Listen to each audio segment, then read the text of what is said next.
Vamos a conversar ahora con el profesor Robert Rosario, que es director del Distrito Educativo 0805. Así es. Correcto. Santiago Suroeste, del Ministerio de Educación, por supuesto. En su condición de director de este distrito, ¿cuántos centros educativos privados y públicos le corresponden a usted supervisar? Sí, primero darte los buenos días y gracias por la invitación al programa. Fíjate, el sector público en el distrito que dirijo converge en unos 97 centros para el sector público y unos 49 para el sector privado. Ese es todo el espectro que compete a lo que es el distrito 0805, Santiago Centro Oeste. Ahí estamos. Uh-huh. Bueno, pues preguntaba porque ayer, justamente ayer, entrevistábamos en el Patrón de la Tarde a 3 profesores del Instituto Nuestra Señora de las Mercedes que están demandando la terminación de 2 edificios que se están construyendo y que una obra que tiene más de 6 años, o sea que comenzó antes de la actual gestión de gobierno.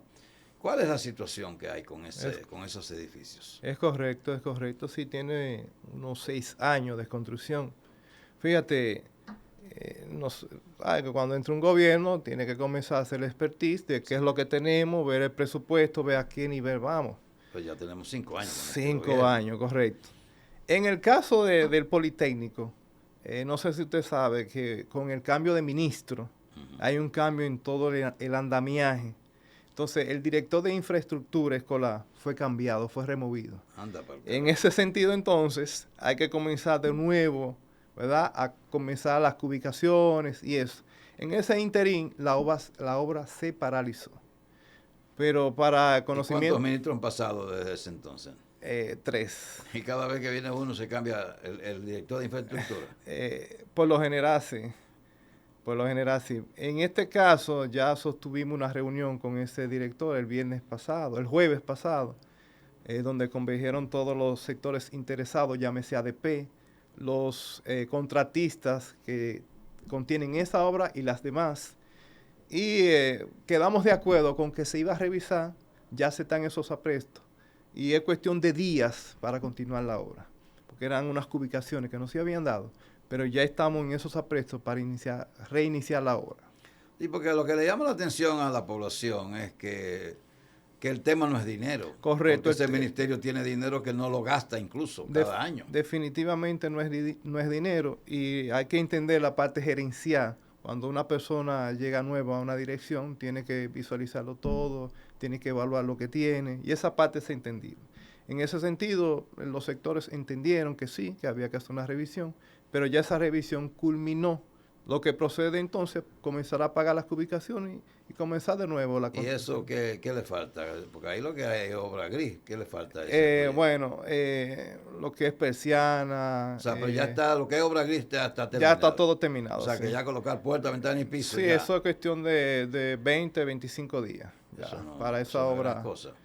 Pero sí, el reclamo es justo, porque son 6 años. Y como ya usted señalaba, 3 ministros, y no es por recursos, porque los recursos están. Simplemente es organizar lo que tenemos. Robert, a veces yo me llego a creer que soy un genio, pero mi ego me aterriza y dice, mira, tú no eres nada. Y vuelvo y aterrizo. Pero en el país nuestro nunca se ha pensado, pues yo no he oído ni leído a nadie que defienda la necesidad de establecer centros educativos públicos en sectores de clase media y media alta. Porque aquí se da por descontado que el que vive en un sector como Los Jardines o Villa Olga es porque es rico. Y eso no es verdad. Eso no es verdad.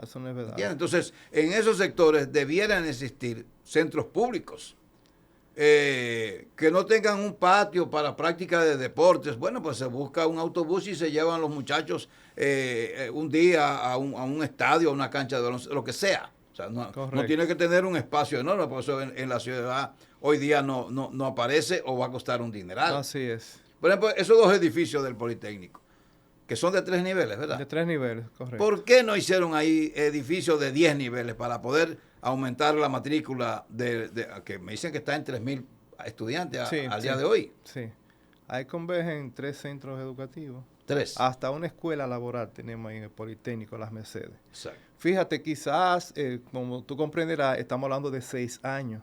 Quizás no se visualizaba lo que tú estás expresando ahora. Dios, sí, ¿por qué no? Pero fíjate que el Politécnico Las Mercedes está enclavado en una zona de clase media alta. Sí, es el único que está prácticamente. Sí, y está abierto a la población. Ahí tú tienes de todos los estratos sociales, estudiantes. Claro, como debe ser. Como debe ser. Claro. Ahí separaron, ¿verdad? El mito de que solo... No, ahí tenemos todas las clases sociales, como debe ser. Claro. Y fíjate, a propósito de tu inquietud, es una inquietud que voy a llevar al ministerio y a las altas instancias. Porque tienes razón. Nosotros podemos establecer centros de excelencia académica en lugares con... Sí, porque fíjate, tú conoces mejor que yo. Lo conoces, bueno, no, mejor no. Tú conoces, yo no lo conozco. Sí. Pero yo oigo muchísimos padres de familia de clase media que viven lejos de donde está el Politécnico, Nuestra Señora de las Mercedes, que quisieran que sus hijos estudiaran ahí, porque se conoce la excelencia académica de ese centro. Así es. ¿Entiendes? Sin embargo, hay muchísima gente en lista de espera porque no da abasto el Politécnico, entonces vamos a replicar eso en otros sectores de clase media. Y fíjate, existen otros centros, muchos centros de excelencia académica. Lo que pasa es que en el caso del Politécnico Las Mercedes tiene una trayectoria. Sí. Y es el que más suena, es el que más se escucha. Pero, por ejemplo, en otro distrito fuera de mi jurisdicción, por ejemplo, tenemos el 04, ahí está el Politécnico La Esperanza, Sí. que es de excelencia académica. Sí. Pero también está el Politécnico México, que es de excelencia académica. Está Don Bosco del 03, que también es de excelencia. O sea, tenemos una serie de instituciones académicas, de excelencia académica, pero tu preocupación es válida. Es una de las que yo voy a llevar y cuando tenga oportunidad la voy a externar, porque tienes toda la razón. Bien, vamos a unos mensajes para la última parte del cafecito. No se muevan.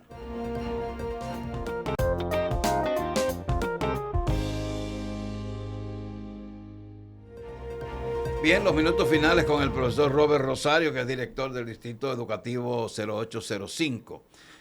Robert, en adición al tema de que los sectores de clase media tengan sus propios recintos escolares públicos, hay gente que vive en un sector de clase media que pagar un colegio se le hace sumamente difícil y un sacrificio. Pero ahora hay otra situación y es el cuerpo profesoral de los colegios. Así es.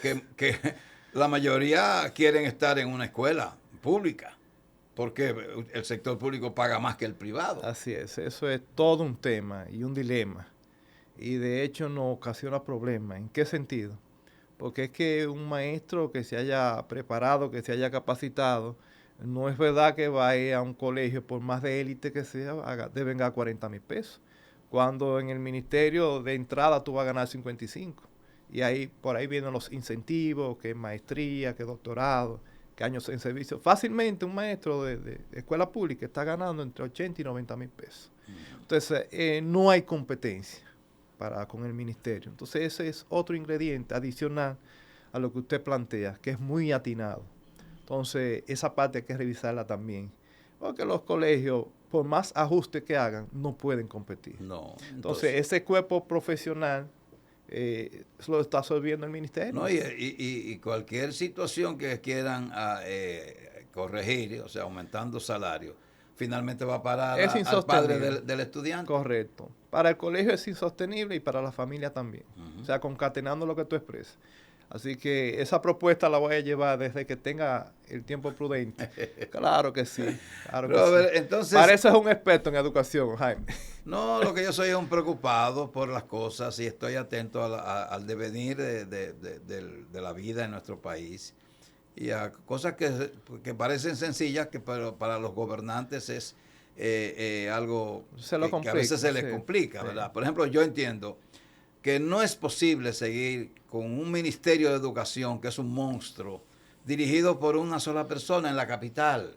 Si el gobierno quisiera aportar a reducir la cantidad de vehículos que circulan en la capital del país, con sacar 3 ministerios de la capital, logra que el tránsito sea más fluido y al mismo tiempo contribuye a desarrollar otras poblaciones, así es. No tiene que ser a Santiago. Por ejemplo, el Ministerio de Educación debiera estar subdividido en viceministerios para la zona, para la región norte, la región sur, la región este, la región de Santo Domingo Oeste, la región de Santo Domingo Oeste y el Distrito Nacional.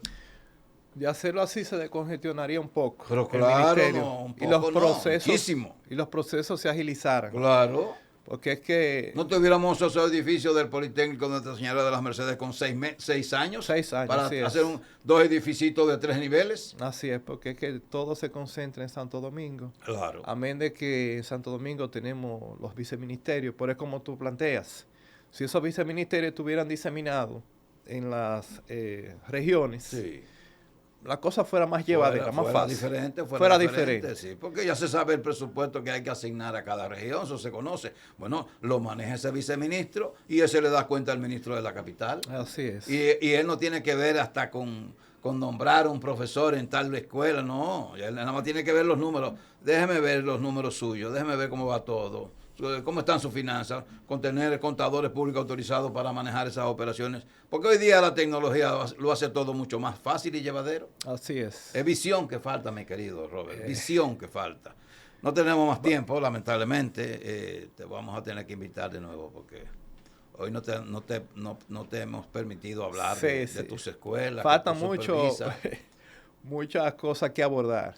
Una cosa que te voy a decir, que ya que lo veo en países desarrollados, eso de tener que contratar mayordomía para limpiar las escuelas, eso hay que dejarlo, son los propios estudiantes que deben hacer eso. Así es, hay que desarraigar esa cultura de que hay que tener 10, 15 empleados de mayordomía para poder asear las escuelas. Eso desdice mucho de lo que es educación. Claro. Porque si estamos hablando de educación, los entes educando, entonces deben contribuir a ella, a la limpieza. Sí. Entonces, lo primero que desorganizan y ensucian son los estudiantes. Claro. Por lo menos reducir. No, y se le da costumbre para que lo lleven a sus casas. Si usted, o sea, que los padres son beneficiarios de esa acción. Es correcto. Te digo, pareces un experto en el tema educativo. No, es que yo leo y veo cosas. En vez de perder mi tiempo viendo una serie, yo veo documentales en YouTube y eso me va formando y leo. En otros países da resultados. Entonces claro, vamos a imitar eso. Pero países ricos, desarrollados, lo hacen así. ¿Por qué? Porque eso contribuye a educar al estudiante sobre el papel de la higiene, de la limpieza, y eso va a formar un mejor ciudadano. Es correcto. Ni ensuciamos en la calle, ni ensuciamos en la casa. Claro que sí. Porque lo estamos educando. Pero por supuesto. Gracias, Robert, por estar aquí. Robert Rosario, director del Distrito Educativo 0805 del Santiago Suroeste. A él le incluye el Politécnico Nuestra Señora de las Mercedes. Así es. Y eso es bueno para que le dé seguimiento y termine eso, porque la verdad que sí. No hay una justificación. Estamos en ello, hermano. Dinero hay. Así es. Dinero hay de sobra. Tanto que el ministerio pasa años que tiene que devolver dinero a Hacienda porque no lo ha utilizado. O sea que el problema no es dinero, entonces ¿qué? No. Vamos arriba. Gracias por estar aquí. Gracias a ustedes por su atención. Sigan con Teleuniverso.